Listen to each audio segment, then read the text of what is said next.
ബ്രൈഡിന് ഭയങ്കര തിരക്കാട്ടോ. ചെക്കൻ വരുന്നുണ്ടോ? ചക്കര കാണാൻ പോതിയ. ഓ ചക്കര കാണാൻ പോതിയ.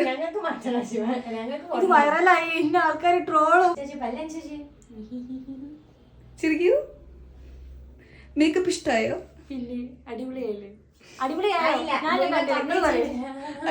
അല്ല ഞാനല്ലല്ലോ, നിങ്ങളല്ലേ പറയണ്ടേ അടിപൊളിയായി. കണ്ടില്ല.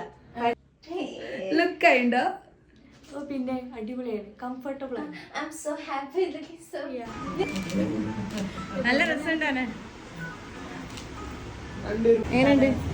അടിപൊളി അടിപൊളിയാണ്. അപ്പച്ചി എങ്ങനെയുണ്ട്? നല്ല പിടി.